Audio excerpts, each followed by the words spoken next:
It's Story Stringer.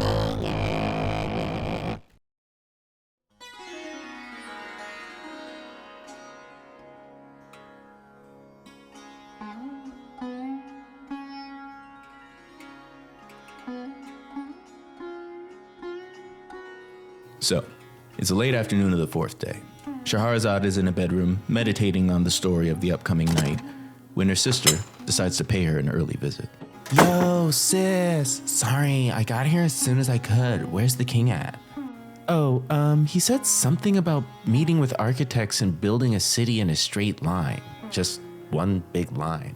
Sounds weird. But anyway, how are you? Oh, I'm fine, especially considering the fact that I don't have a psychopathic murderer of a husband threatening to execute me every morning and stuff. But, how are you? Seriously, sis, are you okay? Everything's going according to plan. You don't gotta worry, sis. For real. Sis, I'm not gonna lie, but I think your plan is absolutely fucking bonkers. King Shahryar is a fucking psycho. Yeah, well, those are all over the place. This is true, sis. It's also true that 99.9% of the other psychos happen to not be the head of the government, military, and religion.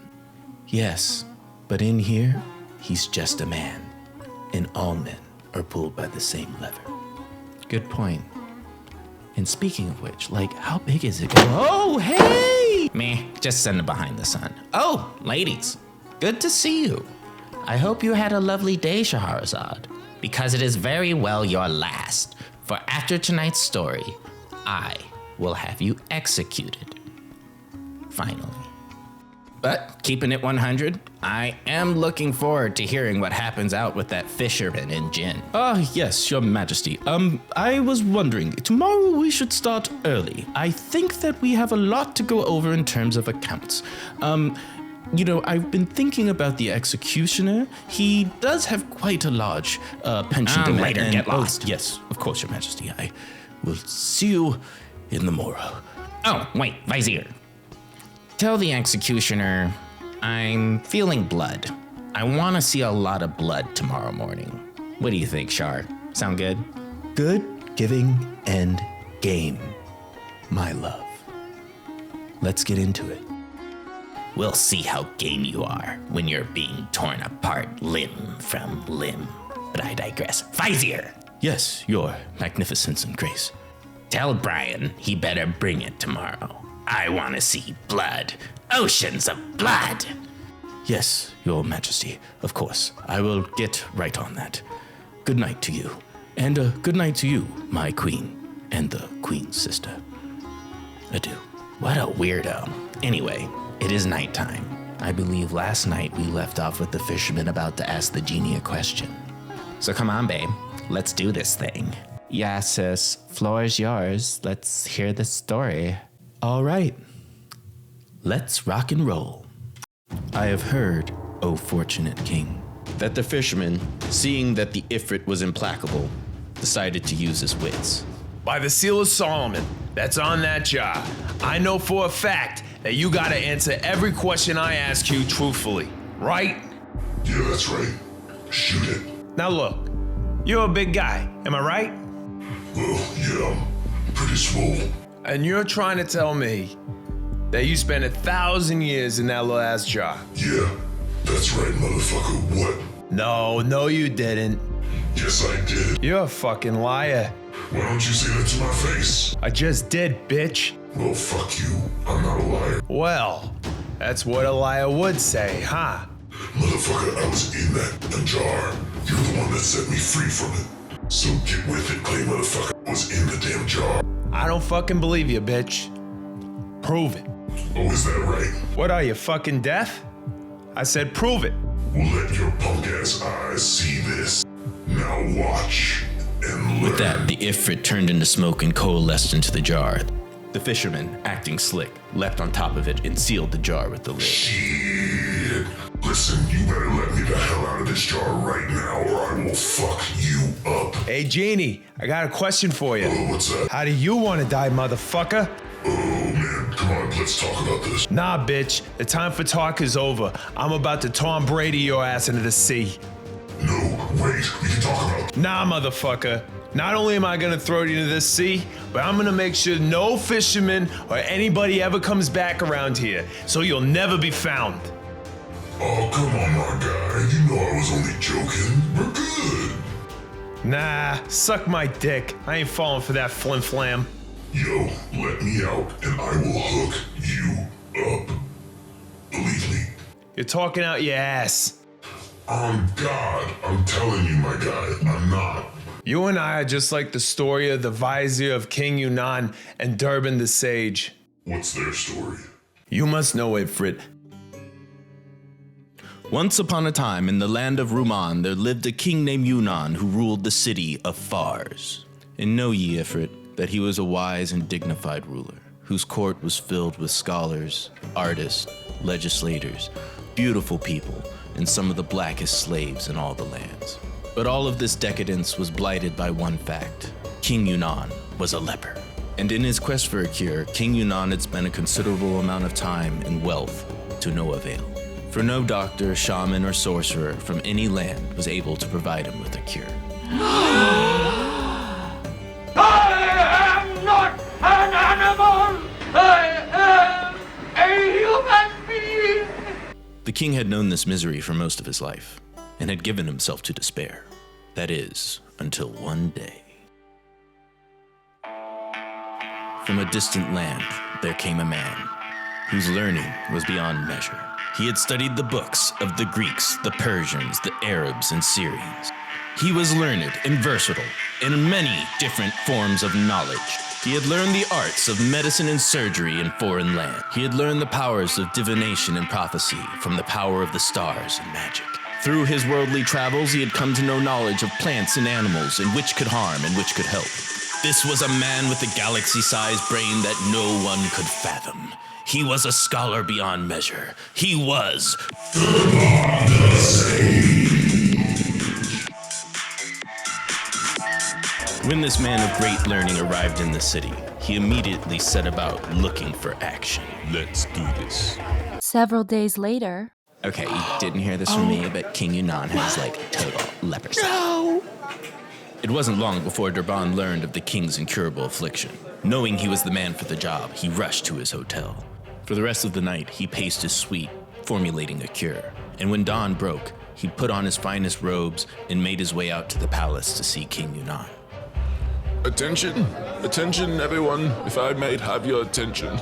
It is I, Durban the Sage, come to cure King Yunnan of his affliction.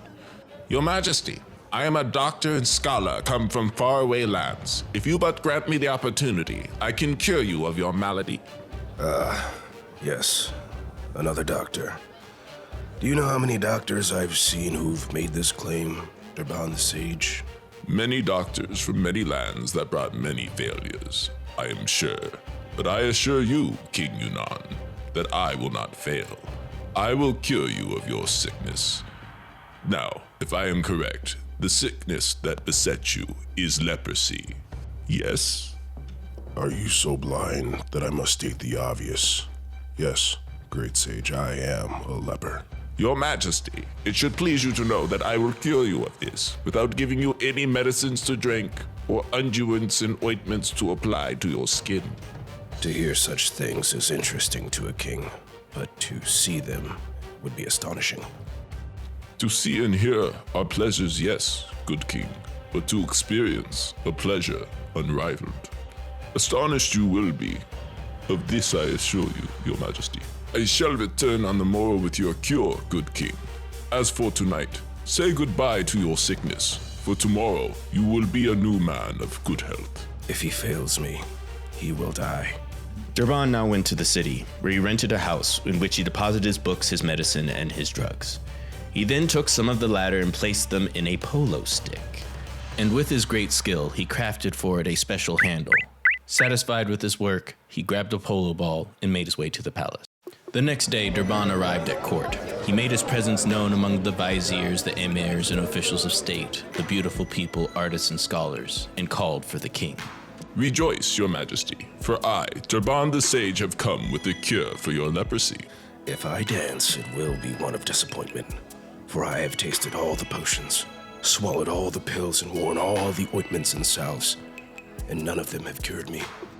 I will give you no pills, no potions, no salves, and no ointments. But cured you will be. Then what is your panacea, Durban? Magic, prayers, spells, auguries, all useless. I do not need spells or magic or prayers. I need only knowledge, and in this I have knowledge enough to cure you, Your Majesty. Is this knowledge so true that you're willing to stake your life on it, Durban the Sage? I am no charlatan. I stand by my work. All you need do is take this polo stick, Your Majesty. And play a game of polo until you develop a good sweat. When your hand starts to tingle, that means it's working, as it enters your palms and works its way through the body. Side effects include demon possession, genie midnight donkey punches, diarrhea, dry mouth, and chronic depletion of financial resources. Leprago from Durban the Sage. Patent pending. Once this is completed, you are to return to your palace, bathe, put on a night garment, and go to sleep. In the morning, you will awake cured. That is all. Let us see, Durban. Slaves, bring me my polo horse. At that, the king took the stick from him and mounted a horse, and began to play a game of polo with his friends. Yes, so good. Good one. So sweaty. Good game, So sir. sweaty. Nice shot. Excellent. Your Majesty. Your Majesty, I implore you. It is I, Durban the Sage, your most humble of servants. Yes, Durban, what is it? I see that you are sweating. The drug has penetrated your body. It is time you go back to the palace and bathe, and then go to bed. Reluctantly, the king followed Durban's advice. He returned to the palace and had a bath ran for him, after which he bathed and then had his servant girls attend to him by washing his lesions until he was clean.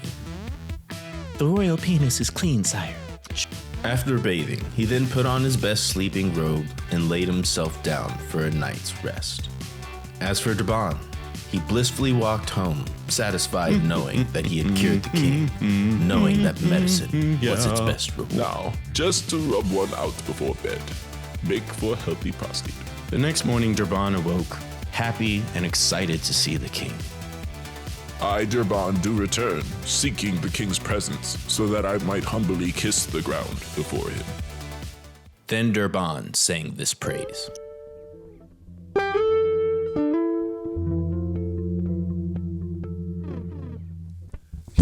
Virtues are exalted when you are called their father, a title that none other may accept. The brightness shining from your face removes the gloom that shrouds each grave affair. This face of yours will never cease to gleam. Although the face of time may frown, your liberality has granted me the gifts that rain clouds shower down on the hills. Your generosity has destroyed your world until it reached the heights at which you aimed.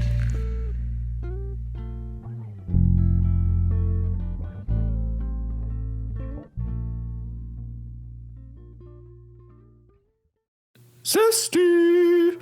When Durban finished these lines, the king appeared before him. Durban the Sage. Durban the Sage! So, I woke up this morning, not quite sure what to think. Called all the doctors, all the professors, and all the homies, gathered them into my bath, and disrobed looking like a fucking Adonis. I haven't felt this good in years. I feel like I have a new lease on life. Everyone should take heed of this man, for he has saved my life. Durban, What can I give you as reward? Sire, your happiness is the only reward I need. Oh my god, who is this guy? Did he come from heaven or something? He's so humble. Come on, man, let's go party. Hey, by the way, do you ski? Wink, wink. The king set out his best food and best wine, and partied with the sage Durban before giving him a gift of 2,000 dinars and a robe of honor. When it came time for Durban to go home, he sent him away on one of his finest horses. That guy is the best damn doctor I've ever seen! The sage Durban rode away laden with these gifts, elated more with helping the king than with his bounty. And as for the king, well, that guy slept the best sleep of his life he'd slept in years, if not his whole life. And as for Durban, he went to sleep content and satisfied with success. Now, where is my lotion? The next morning, the sage Durban arose and decided to return to court, where he found the king waiting for him, all giddy-goody gumdrops and full of pep. My man, where have you been? Oh, you don't have to bow to me, man. We're cool now. Here, just call me Gary. Why don't we go party again? You remember that spot from last time? There's another killer spot. Let me introduce you to my friend's white girl Molly. It's gonna be great. The king then went on to lavish Durban even more. He gave him more gifts, more robes of honor, another 1,000 dinars, and talked with him well into the night. When he was finished, he put Durban on another of his finest horses and sent him home happy. Yeah. That's what I'm talking about. The next day, the king was kicking it, cheesing, enjoying court life, chilling with his harem ladies, his group of emirs, Yes. I'm telling you, that guy his is viziers, trouble. One complaint away from human resources. We said tan tops His and you wore soldiers. great. Jeez, get off me, guys. and his foreign dignitaries. But amongst all these people having a I think wonderful time at Hancock's court, good on me. there was one man that was sitting there being bitter. This guy was nothing but a hater. All he did was devote his time to being jealous, envious, and hating on anyone more successful. Seeing that Durban had taken him as an intimate, this guy decided to act. He approached the king and said, "O king, I kiss the ground before you, and I must bring you warning. There is someone within your court that you like that is a total backstabbing schemer. I wouldn't trust this rat with an inch of my life." Okay, and who is this man that you speak of? That guy that you so like, Durban the Sage, well, he's a straight up mark-ass bitch, and all he wants to do is hurt you. Injustice lurks in his heart. If you are fucking with me, you'd better stop. You're talking about the Derbster. He saved my life. Only to destroy it later. I'm telling you, I know for a fact that Durban the Sage should be called Durban the Jerk. You're talking about my dearest friend. He saved my life, restored me to health, and got me playing polo again. Sir, my sire, my majesty, I'm just telling you the truth. And I'm doing this because I love you. You're my man, and that guy, he's bad, eh? You know what I think? I think you're a jealous motherfucker. And you know what? This whole thing is starting to remind me of the story of good King Sinbad. Long ago, there was once a great king, and his name was Sinbad. And morning now dawned, and Shahryar broke off from the story. Oh shit, fuck. Are you kidding me? What does the hater want? What does King Yunnan do? Who is King Sinbad? You bitch. Tell me. I must know. Babe, you know, I would love to tell you, but I just don't have the width. We're going to have to continue this tonight. So there's a story within a story within a story. The tertiary structure of this narrative is maddening. How do you resolve this? You'll have to wait till tonight, Your Majesty. Or you could, you know, execute me and, like, never find out.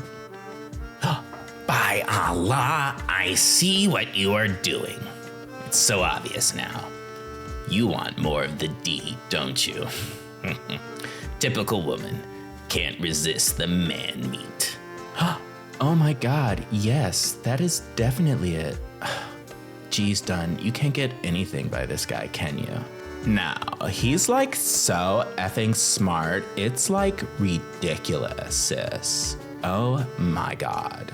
I need to know what happens now! Tell me, I must know, woman. There's no Wikipedia for me to read the spoilers. Does the man survive the Ifrit? Dude, Who is chill. King Sinbad? Dun, a little help. God damn it. Oh my god, your majesty, chill. She's your wife, not a Call of Duty controller. You need to, like, relax. Look, take a deep breath. See? Now look. I want to know what happens with this Ifrit and Fisherman too, alright? Especially whoever the hell this King Sinbad is. But Shahrazad needs to recharge so that she can get her shit together. Then we'll find out tonight, okay? Oh my god, I'm sorry. Forgive me. I just really have a problem with cliffhangers. They drive me nuts. Especially when a bitch has 3 of them going on in a story at one time. You know, that's some bullshit. One should not break the cipher, my love. You play a slick game, don't you, Shahrazad? It's your game, honey. I'm just player number 2. Oh, you think you're cute? Well, we'll see how cute you are when you're tied to a stake and burning alive. After you finish this story, of course. I have to hear this story with King Sinbad. Good morning, my magnificence and grace. We have quite a busy day scheduled. We have so much to do. Perhaps we should get started right away. Whoa. Slow your roll, Vizier. Sun just came up.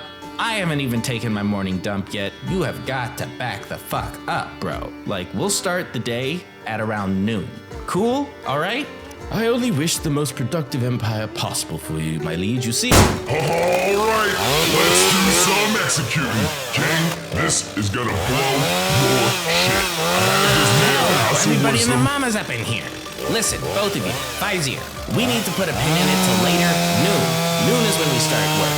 And Brian, I'm sorry. I know I said I expected something good this morning, but we gotta postpone the execution one more day. Sorry about this, bud. Well, I'm sorry, Your Majesty.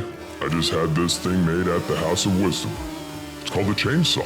It can do some really gruesome shit. You know, I was, going to use it today. Thought you'd really like it. But I suppose, we can wait until a later date. I fucking hate this guy. Dude, that sounds awesome. Look, I promise. Tomorrow morning, we get right back into it. Pick up right where we left off, all right? Yes, Your Majesty. I'll put this away. It's just that, well, I can really only use this anachronistic comedic reference once. Otherwise, this whole thing becomes all metafiction-y. What are we, Rick and Morty? No. Let's go with something a little bit more old-fashioned tomorrow. Like, Ling Chi. Let's do Ling Chi. Yes, Your Majesty. Chinese it is. I'll be here bright and early. All right, bro. Get lost. I'll see you around noon, okay? Oh, yes, of course, Your Majesty. I will return at midday. Good day to you too as well, ladies. Now, Dunyazad, I don't know if you want to stay and watch, but me and your sister gotta get busy. No, thank you. Maybe another time. I'm beat. I've been up for like 8 hours. Shar, I'll see you tonight. Have a good one. Well, we're finally alone again, my love. Shall we? Yeah. After quote-unquote making love to his wife, King Shahryar is ready for the noonday business, but he was again distracted. He didn't want to let anybody know, but he was too anxious, wondering what would happen with the hater in the story of King Sinbad. Thank you kindly, everybody. This is Story Stringer, signing off for Night 4. Hope to see you next week for Night 5. Don't forget to like, subscribe, and click that button to get notified. And while you're at it, consider joining our Patreon. Always helps. Have a good evening.